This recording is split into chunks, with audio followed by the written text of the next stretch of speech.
नमस्कार, news nation आप देख रहे हैं। आपके साथ मैं हूं विद्यानाथ झा। कोरोना की सुनामी के बीच ब्लैक फंगस का बवंडर, जी हां, ब्लैक फंगस तेजी से पांव पसार रहा है और नए नए राज्य ब्लैक फंगस के हॉटस्पॉट बनते जा रहे हैं। दिल्ली से सटे हरियाणा में बढ़ते मामलों ने परेशानी बढ़ा दी है।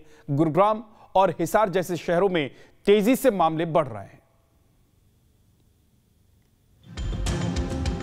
कोरोना की दूसरी लहर ने देश को जितने जख्म दिए, उसके घाव अभी हरे हैं। इन सब के बीच एक और महामारी ने घेर लिया। एक ऐसी बीमारी जो आंखों की रोशनी छीन लेती है, जरा सी चूक होने पर सांसों की डोर तोड़ दे रही है। नाम है म्यूकोरमाइकोसिस यानी fungal infection. Black fungus, white fungus और इसके बाद येलो फंगस, नाम अलग अलग मगर खतरा एक। पिछले 2 हफ्ते से इस खतरे ने दबे पांव दस्तक दी और आज की तारीख में उत्तर से दक्षिण तक पांव पसार चुका है। उत्तर प्रदेश, दिल्ली, हरियाणा, पंजाब, राजस्थान, गुजरात, महाराष्ट्र, तमिलनाडु, ये वो राज्य हैं जहां म्यूकोरमाइकोसिस की महामारी से ज्यादा कोहराम मचा है। गुजरात तो पहले ही ब्लैक फंगस का एपिसेंटर बना हुआ था और अब दिल्ली से सटे हरियाणा में भी कोरोना की तर्ज पर ब्लैक फंगस ने पांव पसारना शुरू कर दिया। हरियाणा में एक दिन में ब्लैक फंगस के 18 मरीजों ने दम तोड़ दिया। पिछले 24 घंटे में 133 नए पीड़ित मिले, जिससे आंकड़ा 800 के करीब पहुंच गया। हरियाणा में कई ऐसे मरीज भी सामने आए जिन्हें स्टेरॉइड भी नहीं लगाया गया था, जबकि अब तक 58 मरीज ठीक हो चुके हैं। पड़ोसी राज्य पंजाब से 3 गुना मरीज अब तक हरियाणा में सामने आ चुके हैं। गुरुग्राम में भी ब्लैक फंगस से हालात खराब हो रहे हैं, जहां सबसे ज्यादा 216 मामले ब्लैक फंगस के सामने आए हैं। इन सब के बीच सबसे बड़ी चुनौती ये है कि म्यूकोरमाइकोसिस के इलाज में इस्तेमाल होने वाले इंजेक्शन की भारी कमी हो गई है, जिसके लिए राज्य सरकार ने केंद्र का दरवाजा खटखटाया। कुछ तैयारियां जो है वो सरकार कर रही है, क्योंकि दवाइयां जो है वो भी नहीं मिल पा रही। तो हमने पूरी तैयारियां कर रखी है। हमारे जो मेडिकल कॉलेजेस हैं उन सब में हमने 75 बेड्स के स्पेशल इसके लिए वार्ड बनाए हैं और इंजेक्शन के लिए भी हमने केंद्र सरकार से भी 12,000 इंजेक्शन की मांग की है और 15,000 इंजेक्शन का हमने ग्लोबल टेंडर भी किया।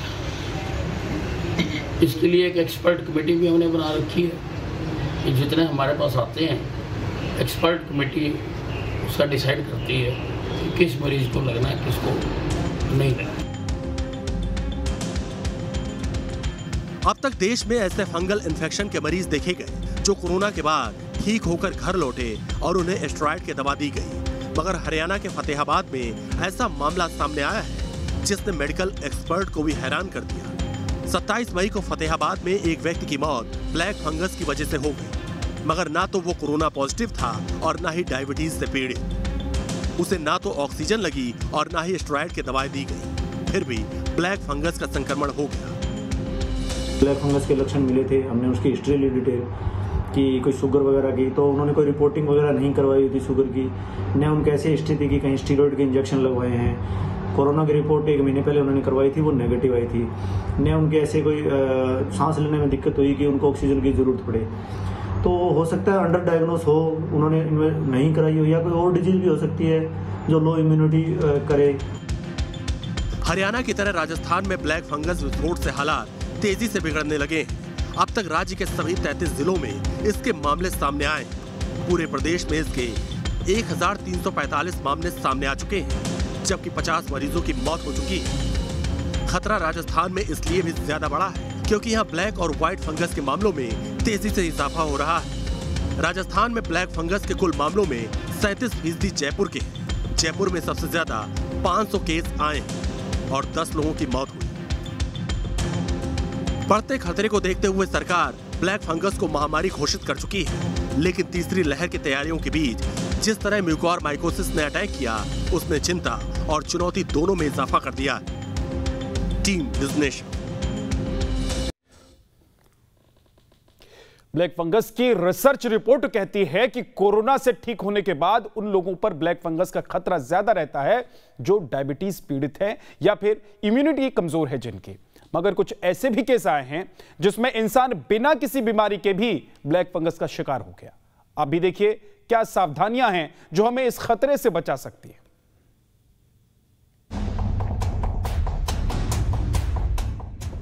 आखिर क्यों घातक बनी ब्लैक फंगस की महामारी?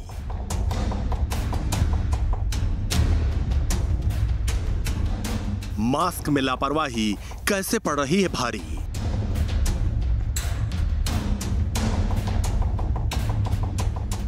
क्या कोरोना की तरह एक इंसान से दूसरे इंसान में फैलता है ब्लैक फंगस?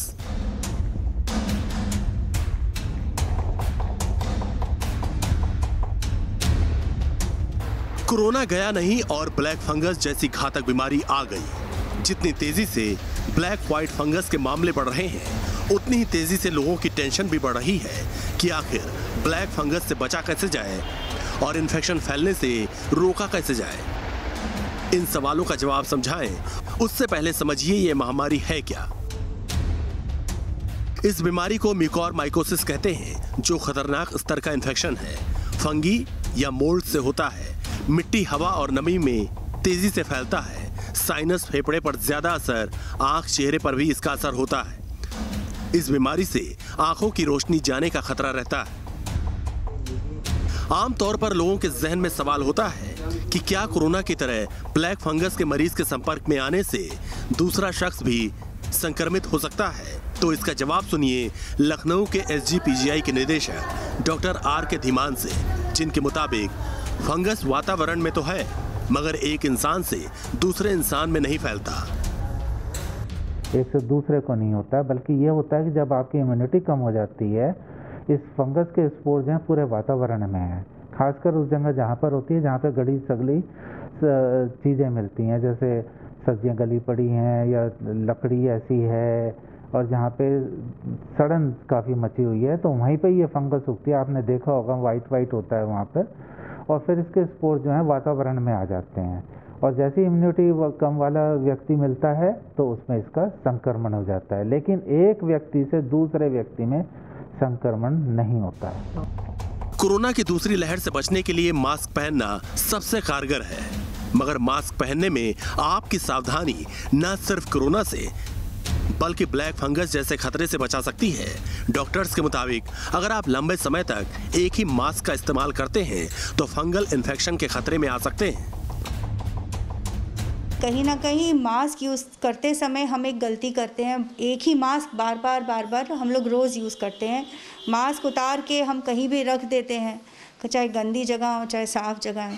पहली चीज़ तो हमको ये ध्यान रखना चाहिए कि हम मास्क को, अगर हम डिस्पोजेबल मास्क यूज़ कर रहे हैं तो रोज़ के रोज़ उसको डिस्पोज ऑफ करें और हम अगले दिन एक फ़्रेश मास्क पहनें।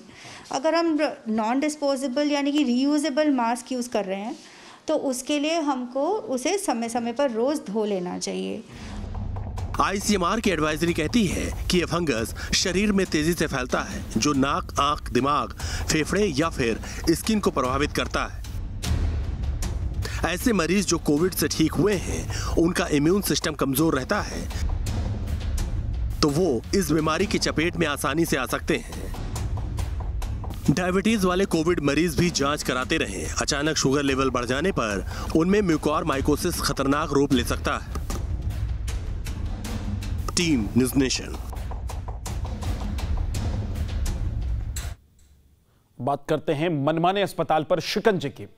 इलाज के नाम पर ज्यादा पैसा वसूलने के मामले में यूपी में कार्रवाई की गई। लखनऊ में ज्यादा पैसे वसूलने के आरोप में केस भी दर्ज किया गया है।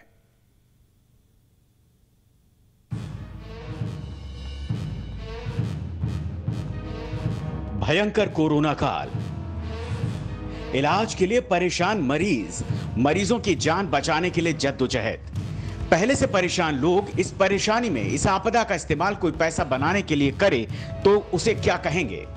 यूपी के कुछ प्राइवेट अस्पतालों पर यही आरोप लगे हैं। लखनऊ में 3 अस्पतालों पर FIR दर्ज हुई है। लखनऊ के उप मुख्य चिकित्साधिकारी ने कल 3 हॉस्पिटल पर FIR दर्ज कराई। आरोप है कि उन्होंने कोविड काल में इलाज के दौरान पेशेंट से ज्यादा पैसा लिया, जिसमें metro city hospital, Sai clinic और एक आसी हॉस्पिटल है, उन पर FIR हुई। इससे पहले 3 और हॉस्पिटल पर FIR हुई। कुल मिलाकर 6 हॉस्पिटल पर FIR हुई है। वैसे लखनऊ में मनमानी के मामले में 6 प्राइवेट अस्पताल सरकार की रडार पर हैं। अस्पतालों पर RT-PCR टेस्ट के लिए हजारों और कोरोना के इलाज के लिए 6-6 लाख रुपए लेने के आरोप हैं। हालांकि इन प्राइवेट अस्पतालों का मैनेजमेंट इन आरोपों को खारिज कर रहा है। कोई भी आरोप, हर चीज की जांच जरूरी होती है। वो काम ऐसा उस टाइम पे हो रहा था, हम लोग खुद देख रहे थे कि किस तरह से हम लोगों ने कितने लोगों की जानें बचाई।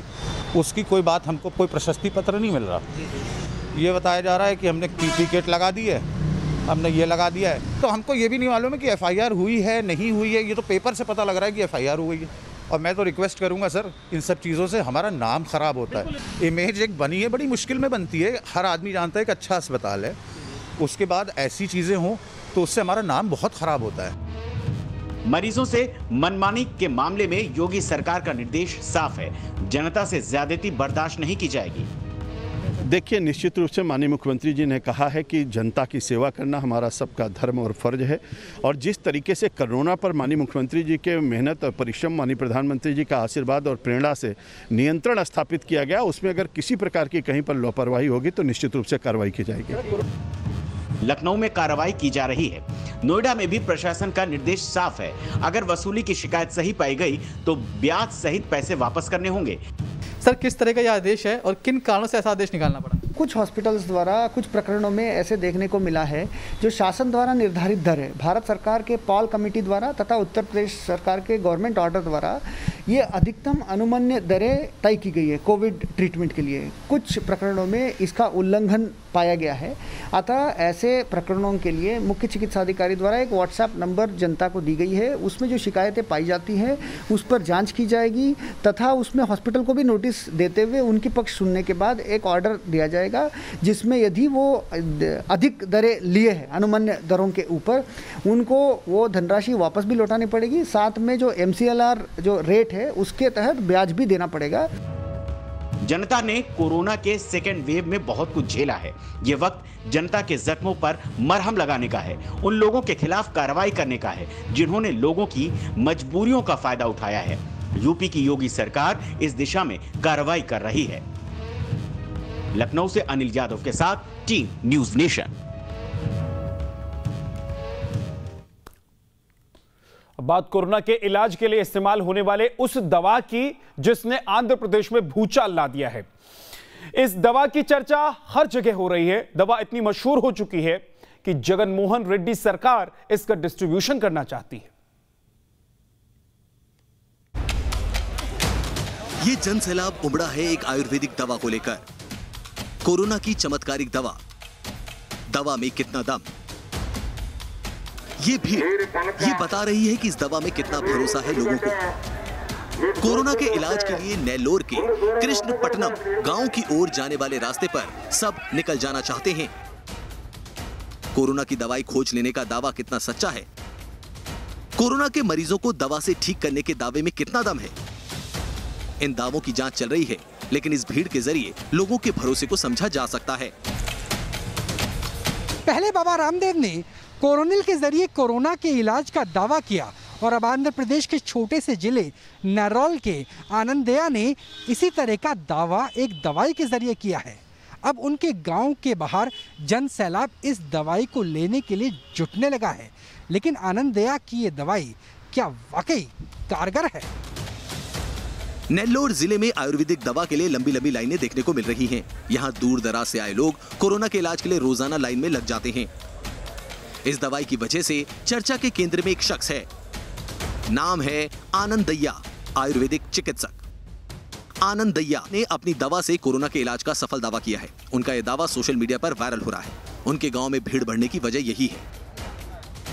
वो एक आयुर्वेदिक दवाई है। देखिए, टाइम आजकल साइंस का है, कोई भी दवाई काम कर सकती है। आयुर्वेद में प्लांट के सोर्स में एंटी इन्फेक्टिव भी हैं, एंटी वायरल भी हैं, एंटी हार्ट भी हैं, एंटी हाइपरटेंशन। तो सोर्स ऑफ ड्रग्स क्या होता था? प्लांट्स ही होते थे। और अगर ऐसी कोई चीज़ मिली है तो जो मानवता को लिए और हम सबको फ़ायदा दे रही है तो वो वेलकम है। लेकिन उससे पहले हमने इसका एविडेंस निकालना है। उसके थोड़े से trial, observation trial, phase 2 trial, 3 trial करें ने, उसके बाद इस चीज़ को गवर्नमेंट ने लेना चाहिए, क्योंकि गवर्नमेंट बॉडी इसमें इन्वॉल्व हो गई हैं। आनंदैया की दवाई के बारे में बताया जाता है कि गंभीर रूप से बीमार कोविड पेशेंट्स को आई ड्रॉप दी जाती है, वहीं माइल्ड इन्फेक्शन वाले लोगों को पेस्ट के रूप में दवाई खिलाई जाती है। इस दवा के क्रेज का अंदाजा इस बात से लगाया जा सकता है कि लोगों की भीड़ और कोविड प्रोटोकॉल के उल्लंघन की वजह से 21 मई को दवा के वितरण को भी रोका गया था। हंगामा और अफरा तफरी नहीं हो, कोविड नियमों का पालन हो, इसके लिए गांव में पुलिस बल की भी तैनाती की गई है। Team news nation. चमत्कारी दवा कितनी कारगर है इसकी जांच होनी है, लेकिन आंध्र प्रदेश में सरकार की तरफ से इस दवा को काफी समर्थन दिया जा रहा है। हर किसी को इस दवा में दिलचस्पी भी है। एम्बुलेंस की कतार, दवा लेने के लिए भीड़ बदहवास, गंभीर रूप से बीमार मरीजों को आई ड्रॉप, दवा के लिए लगी रहती है लंबी कतार। कोरोना की चमत्कारिक दवा में कितना दम, इसमें दो राय नहीं है कि आनंदैया की आयुर्वेदिक मेडिसिन का क्रेज पूरे राज्य में है। कोरोना काल में इस दवाई के जरिए आनंदैया ने अपनी खास पहचान बनाई है। जगन मोहन रेड्डी सरकार इस दवा का व्यापक रूप से डिस्ट्रीब्यूशन करना चाहती है। तिरुपति मंदिर बोर्ड इसका प्रोडक्शन और डिस्ट्रीब्यूशन करने के लिए तैयार है। दवा को लेकर आम लोगों के साथ सियासी दलों में भी खास दिलचस्पी देखी जा रही है। आंध्र प्रदेश के सीएम जगन मोहन रेड्डी दवा के बारे में जानकारी हासिल करने के लिए बैठक कर चुके हैं। उनकी पार्टी के नेता दवा का खुलेआम प्रचार कर रहे हैं। उपराष्ट्रपति एम वेंकैया नायडू भी नेल्लोर जिले से ताल्लुक रखते हैं। खबरों के मुताबिक नायडू ने भी केंद्रीय आयुष मंत्री किरण रिजिजू और भारतीय चिकित्सा अनुसंधान परिषद के निदेशक बलराम भार्गव से इस दवा का अध्ययन करने और जल्द से जल्द रिपोर्ट देने को कहा है। आंध्र प्रदेश के उप मुख्यमंत्री का कहना है, हमने ICMR और अन्य विशेषज्ञों से इसका अध्ययन कराने का फैसला किया है ताकि इसके प्रभावी होने का पता लगाया जा सके। ये दवा इतनी हिट है कि गांव के बाहर 100 से ज्यादा एम्बुलेंस और गाड़ियां लगी रहती हैं। लोगों का भरोसा उस दवाई में इतना इस कारण बैठ रहा है क्योंकि कोरोना की कोई श्योर शॉट मेडिसिन जैसे नहीं है, तो जान बचाने के लिए लोग, आप आयुर्वेद बोलें या कुछ भी बोलें, उस चीज के पीछे लोग दौड़ रहे हैं। सरकार इन्वेस्टिगेशन कर रही है जिसमें आयुष डिपार्टमेंट भी है, ICMR है, CCRAS है। ये जब तक इन्वेस्टिगेशन करके किसी नतीजे पर नहीं आते तो आप कोई भी मेडिसिन, आपको कोई भी ऐसे कह रहा है आयुर्वेद के नाम से, तो आप उस तरफ ना लगें। जी धन्यवाद। ये खास आयुर्वेदिक दवा कृष्णा पट्टम दवा के रूप में लोकप्रिय हो चुकी है। इस दवा के फॉर्मुलेशन के ऑन द स्पॉट अध्ययन के लिए प्रदेश सरकार लगातार कोशिश कर रही है। आनंदैया के साथ जन समर्थन है, राज्य सरकार भी समर्थन यानी साथ का दावा कर रही है, लेकिन नेल्लौर के डिस्ट्रिक्ट कलेक्टर की रिपोर्ट से अलग ही तरह के तथ्य सामने आए हैं जो सवाल उठाने वाले हैं। खबरों के मुताबिक कोरोना के खिलाफ इस आयुर्वेदिक दवा की बढ़ती डिमांड के बीच सरकार की तरफ से इंटरनल कमेटी का गठन किया गया था। 17 मई को सौंपी गई रिपोर्ट्स के मुताबिक डिस्ट्रिक्ट कलेक्टर का कहना था कि आनंदैया को आयुर्वेद में महारत हासिल नहीं है। आई ड्रॉप का सेहत पर खराब असर हो सकता है जो पब्लिक को फ्री में ओरल मेडिसिन दी जा रही है। इसके बारे में कोई नेगेटिव फीडबैक अभी तक नहीं आई है। इस आयुर्वेदिक मेडिसिन के बारे में एलोपैथिक मेडिसिन के जानकार क्या कहते हैं वो भी जान लीजिए। आप अगर आयुर्वेद के शास्त्र उठा के देखेंगे तो उसमें भी किसी भी दवा को देने के पहले 2 चीज़ों का प्रावधान है जो किसी चिकित्सक को या फिजिशियन को करना होता है। वो है दवा का परीक्षण और उसका प्रमाण। आपको दिखाना पड़ेगा कि दवा काम करती है, तभी आप उस दवा को उपयोग कर सकते हैं। तो क्या इस दवा के बारे में ऐसा हुआ है? इस दवा को देने के पहले क्या ये दोनों चीज़ें की गई हैं जो हम मॉडर्न साइंस भी पुरानी वैज्ञानिक पद्धतियों से डेराइव हुई है, और मॉडर्न साइंस में इसको हम कहते हैं कि ट्रायल करना। कोरोना को हराने के लिए मास्क और वैक्सीन को विशेषज्ञ जरूरी बताते हैं, लेकिन नेल्लोर में जो ग्रामीण आयुर्वेदिक दवाएं ले रहे हैं वो मास्क और वैक्सीन नहीं लेने की बात कह रहे हैं।